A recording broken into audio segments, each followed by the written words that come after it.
नमस्कार दोस्तों, मैं आशीष मिश्रा आपके अपने YouTube channel tuition tutorial by engineer Ashish Mishra में स्वागत करता हूं। मेरे दोस्तों, मुझे आशा ही नहीं पूर्ण विश्वास है कि जो पार्ट मैंने लाया था वो आप लोगों को बहुत ही अच्छा लगा होगा और आप लोगों को समझ में भी आया होगा। आज हम नंबर सिस्टम का पार्ट 2 ला रहे हैं, जिसमें हम उसके आगे की बातें करेंगे। और पार्ट 1 में जो बातें हमने की थी उसका कुछ बातें हैं बची हैं थोड़ी बहुत, उसको भी आज हम कर लेते हैं और फिर हम आगे की ओर आपको समझाना शुरू करते हैं। मेरे दोस्तों, आप नोट लिख के लिखिएगा। हमने एक प्रश्न कराया भी था इस तरह का कि उसमें था कि 1 से 30 तक कितने अभाज्य संख्याएं होती हैं। तो जो भी उसका उत्तर था आपको उस समय बताया गया था। नोट करके ये लिख लीजिए कि इस तरह के भी क्वेश्चंस आ सकते हैं, तो उस समय गिनना ना पड़े आपको और आपके दिमाग में हो, आप सीधे टिक मारे और आगे बढ़ जाए। तो लिखिए नोट करके, 1 से 100 तक में कितने अभाज्य संख्याएं होती हैं? 25। कितनी होती हैं? 25। नोट करके लिख लीजिएगा। उसके बाद 1 से -1 नहीं है, 1 है। 1 से 50 तक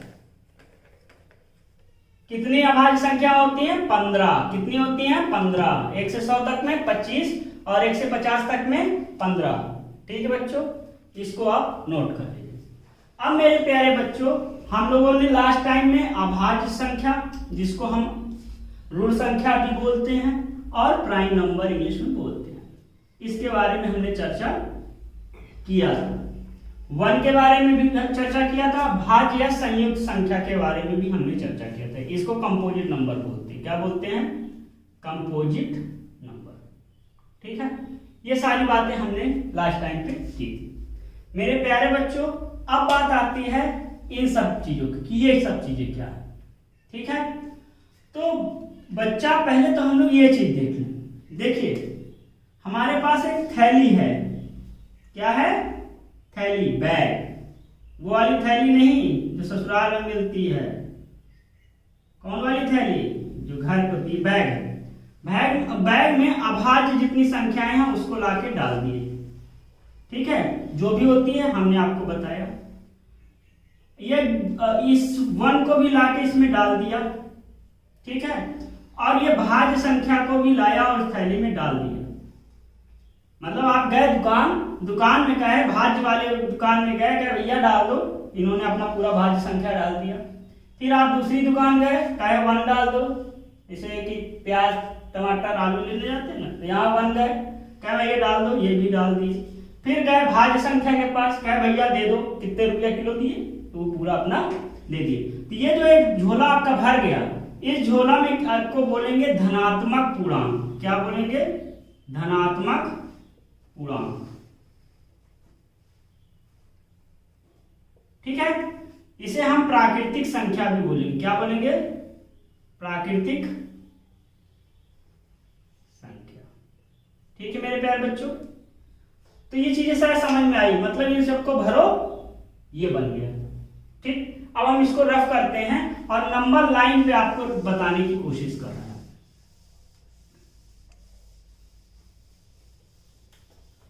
ठीक है, तो बच्चों हम लोगों ने बचपन में पढ़ा होगा नंबर लाइन, संख्या रेखा, ये है। ठीक है, ये हमारे पास 0 है। इधर हम जाएंगे राइट हैंड साइड, दायां और जाएंगे तो हमको पॉजिटिव इंफिनिटी मिलेगा।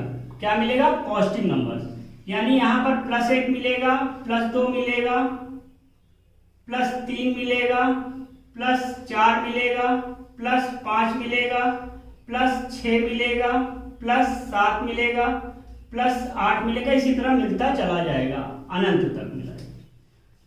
अब ये 0 से हम दाईं ओर जब जाते हैं, ये दायां बाईं ओर, सॉरी लेफ्ट हैंड साइड जाएंगे, बाईं ओर जाएंगे तो हमको ऋणात्मक संख्याएं मिलेंगी, यानी निगेटिव नंबर्स मिलेंगे। यानी इधर क्या मिलेगा? -1 मिलेगा, -2 मिलेगा, -3 मिलेगा, -4 मिलेगा और माइनस अनंत तक ऐसे मिलते हमारे चले जाएंगे। ठीक है मेरे प्यारे बच्चों, अब उसके बाद मेन आता है यहां से, ये 1 से लेकर अनंत तक जितनी भी संख्याएं होती हैं उन्हें हम धनात्मक संख्याएं बोलते हैं। क्या बोलते हैं? धनात्मक पूर्णांक या प्राकृतिक संख्या।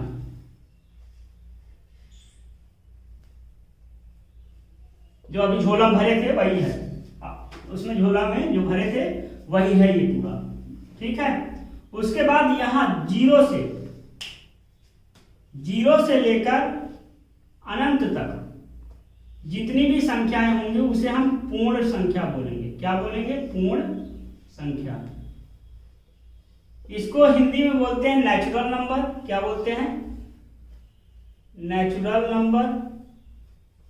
और इसको बोलते हैं होल नंबर। क्या बोलते हैं? Whole number. इसका मतलब क्या है कि सभी प्राकृतिक संख्या पूर्ण संख्या हो सकती है, लेकिन सभी पूर्ण संख्या हमारी प्राकृतिक संख्या नहीं हो सकती, क्योंकि जीरो उसमें नहीं है प्राकृतिक संख्या। ठीक है, तो सभी प्राकृतिक संख्या पूर्ण संख्या हो सकती है, लेकिन सभी पूर्ण संख्या प्राकृतिक संख्या नहीं हो सकती। हो सकता है ऐसे कॉन्सेप्चुअल क्वेश्चंस पूछ ले, तो उसको ध्यान रखिएगा। इसको बोलते हैं ऋणात्मक। यहां से जो है ये पूरा, यहां से ये पूरा हमारा कहलाएगा ऋणात्मक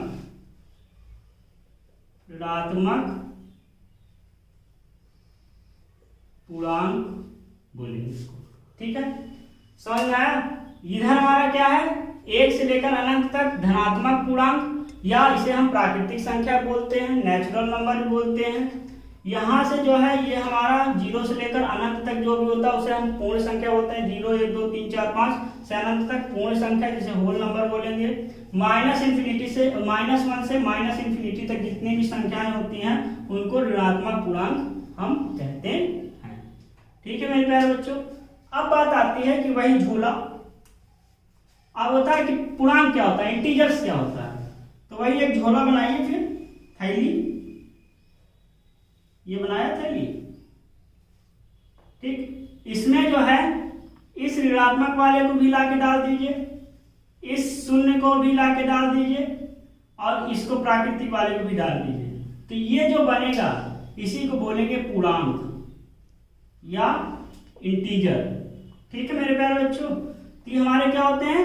इंटीजर्स कहलाते हैं। ठीक, अब हम लोग प्रश्नों की ओर चलते हैं। तो बच्चों अब हम लोग क्वेश्चंस की ओर चलते हैं। तो पहला जो क्वेश्चन हमारा है वो यूपी टेट क्लास 6 to 8 वाले में 2 फरवरी 2016 को पूछा गया था। क्या क्वेश्चन है कि दो प्राकृतिक संख्याओं का अंतर सदैव होता है। तो आप जानते हैं कि प्राकृतिक संख्या हमारी क्या होती है?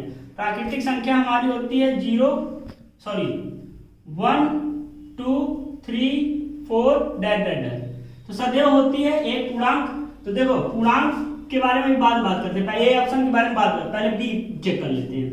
एक प्राकृतिक संख्या है, तो प्राकृतिक संख्या 1 से लेकर क्या होता है? इनफाइनाइट तक होता है। तो अगर हम 1 - 2 करें तो -1 आ जाएगा, और -1 हमारा प्राकृतिक संख्या नहीं होता है। तो इस वजह से ये ऑप्शन तो हमारा गलत हो गया।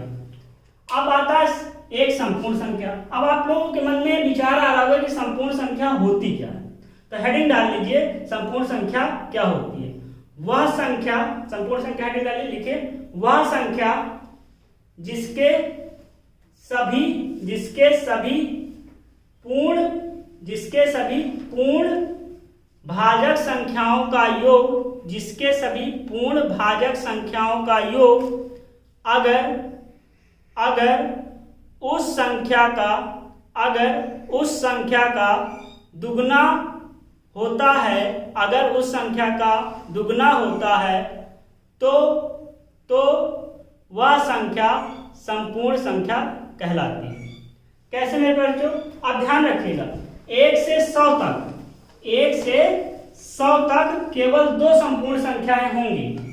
एक हमारी होगी 6 और दूसरा 28। अब आपके मन में बात आ रही है कैसे?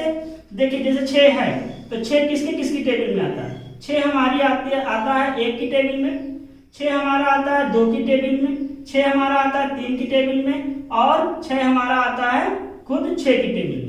इनको जोड़ लीजिए, जोड़े, चलिए जोड़ लिए तो क्या हुआ, तो 2 1 3 3 3 6 6 6 12 12 आया, इसका जस्ट डबल आया, तो ये हमारा क्या 6 हमारा एक संपूर्ण संख्या होगा। ठीक इसी तरह जब आप करेंगे 28 को, तो 28 का भी दुगना, 2 दूनी 40, 8 दूनी 16, 4 10 56, 56 आएगा। इसके सभी भाजकों का जब योग करेंगे तो 56 आएगा। तो ऐसी संख्याओं को हम एक संपूर्ण संख्या बोलते हैं।